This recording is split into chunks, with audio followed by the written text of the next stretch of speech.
Morning everyone. संध्या ma'am की कक्षा में एक बार फिर आप सबका हार्दिक अभिनंदन है, स्वागत है।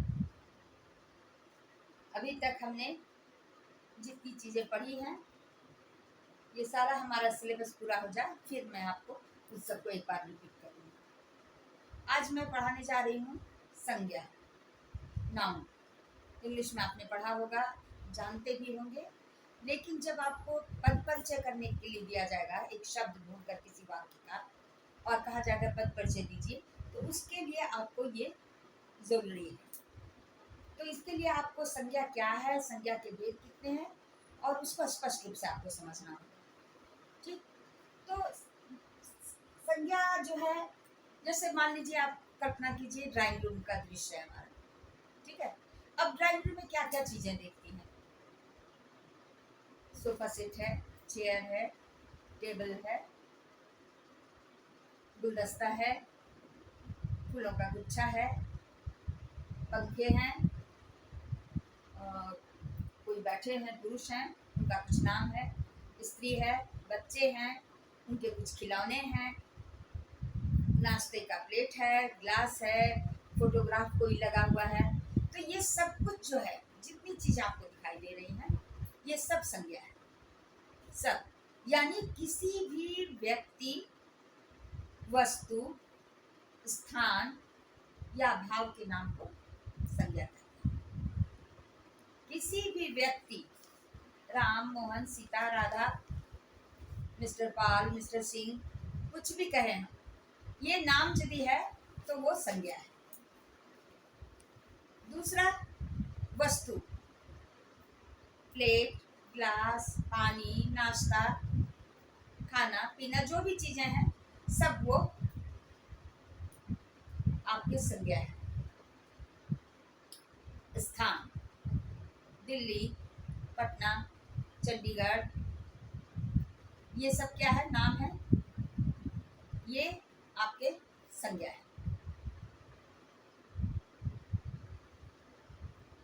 भाव, भाव भी जो है वो भी संज्ञा है।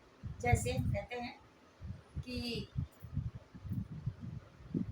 उसकी संपन्नता दिनों दिन बढ़ती जा रही है। संपन्न से संपन्नता शब्द बना है, ये एक भाव है।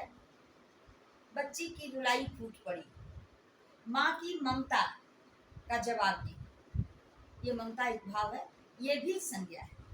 रुलाई ये भी संज्ञा है। ठीक है, माँ ये भी संज्ञा है। अब इसको हम अलग अलग समझेंगे, कौन सी संज्ञा कौन सा शब्द है। ठीक है, ये जब क्लियर हो जाएगा तो हमें पद परिचय देने में बड़ी ही आसानी है। ये 6-7 के लिए भी बहुत जरूरी है संज्ञा समझना। तो आप देखें, जैसे कि मैंने लिखा यहाँ कि संज्ञा की जो है 5 भेद होते हैं। आप इनसे ज्यादा स्पष्ट रूप से समझेंगे। एक क्या है? व्यक्तिवाचक। व्यक्तिवाचक संज्ञा वो होता है जो किसी एक व्यक्ति, एक स्थान को व्यक्त करता है। जैसे मान लो दिल्ली, हमने कहा दिल्ली एक विशेषता को लिए हुए एक खास शब्द है, राजधानी है, तो दिल्ली क्या है? व्यक्तिवाचक संज्ञा है। जैसे हमने कहा राम प्रसाद, ये एक व्यक्ति का नाम है, ये क्या हो जाएगा? व्यक्तिवाचक संज्ञा। राधा, सीता, मीना, रीना, कुछ भी नाम हम बोले, ये क्या होगा? व्यक्तिवाचक। उसी तरह से ये शहरों के नाम, लाल किला, ताजमहल, ये भी व्यक्तिवाचक, किसी एक खास चीज का ये बोध कराते हैं, तो ये व्यक्तिवाचक संज्ञा हो गई। क्लियर? दूसरा है आपको जातिवाचक संज्ञा। जातिवाचक संज्ञा क्या है? जिस शब्द से पूरी जाति का बोध हो, जिस किसी शब्द से, जैसे मान लो हमने कहा कि गाय घास खाती है, तो यहाँ गाय घास खाती है, कोई पर्टिकुलर घास गाय नहीं है जो कि घास खाती है, पूरी गाय जाति वो सब घास खाती है। तो ये गाय जो क्या शब्द हो गई? क्या हुआ हमारा शब्द? ये ये संज्ञा हुई जातिवाचक संज्ञा। कुत्ते रात को भौंकते हैं। अब कुत्ते, ये कोई एक कुत्ते की बात नहीं हो रही है, किसी की, सारे कुत्तों का है कि रात में ज्यादा वो भौंकते हैं। तो ये कुत्ता शब्द क्या हो गया, पूरी जाति का बोल। कुर्सी काठ की बनी होती है, ये किसी खास कुर्सी के लिए नहीं कहा गया है। ये अधिकतम कुर्सियां जो हैं वो बनी है, तो किसी भी कुर्सी के लिए ये पूरी जाति का बोध कराता है। ठीक है। जंगलों में शेर रहते हैं। अब एक कोई जंगल नहीं, बहुत सारे जंगल, तो ये जातिवाचक हो गया। बाघ जंगलों में घूमते हैं। बाघ क्या है, कोई एक बाघ की बात हम नहीं कर रहे, ये बाघ पूरी जाति का बोध कराता है कि वो जंगलों में रहते हैं और घूमते हैं। तो ये हो गया जातिवाचक संज्ञा। माँ की ममता का जवाब नहीं। अब माँ की ममता, माँ क्या है, किसी एक माँ की बात नहीं हो रही है, ये पूरी माँ जाति की बात हो रही है। क्यों ना वो पशु हो, इंसान हो, सबको अपने बच्चे बहुत प्यारे होते हैं और उनका वो पूरी तरह केयर करना जानती है, सुरक्षित रखना जानती है, अपनी ममता प्रदर्शित कर सकती है। तो माँ की ममता, माँ शब्द क्या हो गया, जातिवाचक संज्ञा। ठीक है। अब भाववाचक संज्ञा। भाव, जैसे अभी हमने कहा कि माँ की ममता, ममता शब्द क्या है, भाव है, ये भाववाचक संज्ञा।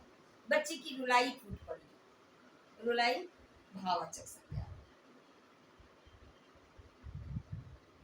हमें अपने वैभव का गुमान नहीं करना चाहिए या गर्व नहीं करना चाहिए, अभिमान नहीं करना चाहिए। ये क्या है, अभिमान एक तरह का भाव है। उसके चेहरे पे दर्द साफ दिखाई दे रहा था। दर्द क्या हो गया, एक भाव, ये भाववाचक संज्ञा। व्यक्तिवाचक, जातिवाचक, भाववाचक। अब द्रव्यवाचक। द्रव्य किसको कहते हैं, द्रव्य यानी पदार्थ। लोहा, सोना, चांदी, पीतल, ये सब क्या हो गए, द्रव्य। ठीक है। सोने के भाव बढ़ते ही जा रहे हैं, चांदी का भाव तो आसमान छू रहा है। लोहे के बर्तन यहाँ बिकते हैं, लोहा धातु हो गया, ये क्या हो गया, द्रव्यवाचक संज्ञा। ठीक है। अब समूहवाचक संज्ञा, पांचवा भेद होता है संज्ञा का, समूहवाचक। समूह माने क्या होता है पता है, एक झुंड, एक ग्रुप, है ना। जब ऐसे शब्द आए जिनसे पूरे ग्रुप का बोध हो,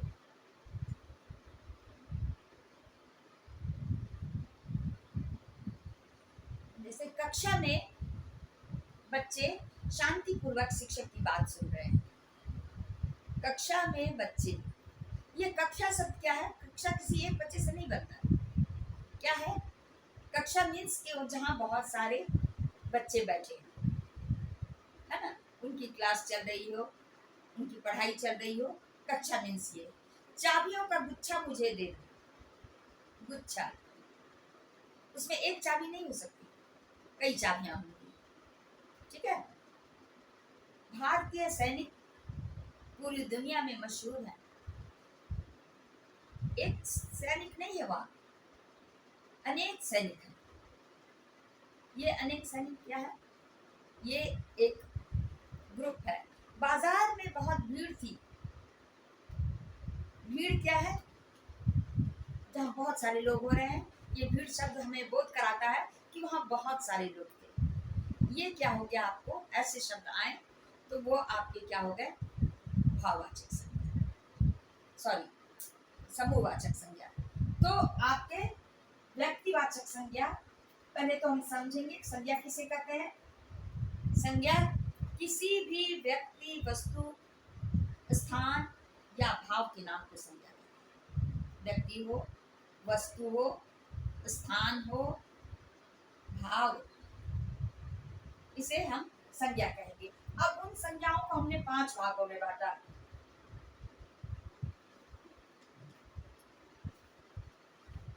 पहला क्या है? व्यक्तिवाचक संज्ञा। दूसरा है आपका जातिवाचक संज्ञा। तीसरा है भाववाचक संज्ञा। चौथा है आपका द्रव्यवाचक संज्ञा। और पांचवा है आपका समूहवाचक संज्ञा। अब जैसे मान लीजिए आपसे मैंने कहा कि लड़का पढ़ रहा है, लड़का पढ़ रहा है। लड़का शब्द कौन सी संज्ञा है? ये जातिवाचक संज्ञा है। इसमें कोई भी लड़का हो सकता है, कहीं भी हो सकता है, तो ये पूरी जाति का बोध करा रहा है। लड़की गाना गा रही है, ये लड़की शब्द भी किसी एक पर्टिकुलर लड़की के लिए नहीं कहा गया, तो ये जो है लड़की गाना गा रही है, लड़की क्या हो गया? जातिवाचक संज्ञा। उसके बाद कुतुब मीनार की ऊंचाई बहुत ज्यादा है। कुतुब मीनार, अब कुतुब मीनार क्या है? एक मीनार का नाम है, तो ये क्या हो गया? कुतुब मीनार क्या हो गया? व्यक्तिवाचक संज्ञा। ऊंचाई बहुत ज्यादा है, ऊंचाई क्या हो गया? भाववाचक संज्ञा हो गया। ठीक है। अब आप देखिए, ताजमहल देखकर गीता और नीता दोनों को बहुत प्रसन्नता हुई। ताजमहल देखकर गीता और नीता दोनों को बहुत प्रसन्नता हुई। ताजमहल कौन सा हो गया? व्यक्तिवाचक संज्ञा। गीता और नीता ये दोनों नाम हो गए व्यक्तिवाचक संज्ञा। बहुत प्रसन्नता हुई, प्रसन्नता एक भाव है, ये क्या हो गया? भाववाचक संज्ञा। मुझसे चाबियों का गुच्छा खो गया। चाबियों का गुच्छा समूहवाचक। पेट्रोल की कीमतें बहुत बढ़ती जा रही है। ठीक है, या पेट्रोल और डीजल की कीमतें बहुत बढ़ती जा रही है, तो ये पेट्रोल और डीजल क्या हो गया? आपके द्रव्यवाचक से। ठीक है, तो ये जो आप जब ये आपको क्लियर हो जाता है। अब देखिए, जैसे हमने कहा कि कुछ शब्द आपके, हिमालय विश्व का सर्वोच्च पर्वत है। हिमालय विश्व का सर्वोच्च पर्वत है। अब देखिए, हिमालय क्या होगा? हिमालय ये व्यक्तिवाचक संज्ञा, और पर्वत, हिमालय व्यक्तिवाचक हो गया, पर्वत क्या हो जाएगा? जातिवाचक, क्योंकि पर्वत बहुत सारे हैं लेकिन हिमालय अकेला है। और सर्वोच्च, सबसे ऊंचा, ये क्या हो जाएगा? भाववाचक।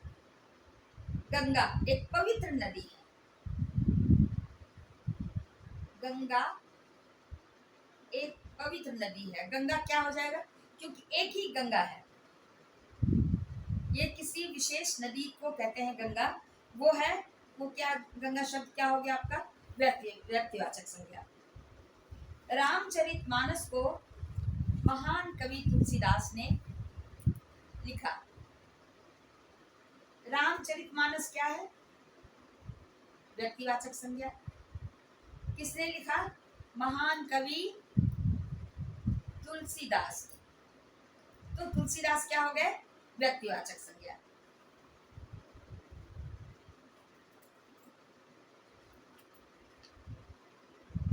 वर्षा ऋतु में मैदान में दूर दूर तक हरियाली दिखाई दे रही थी। हरियाली एक भाव है, हरियाली दिखाई दे रही थी, इसे भाववाचक संज्ञा कहेंगे। उसकी गरीबी देखकर मेरा हृदय पसीज उठा। गरीबी एक भाव है। बालक के प्रति मेरी ममता उमड़ आई। ममता एक भाव है, भाववाचक संज्ञा।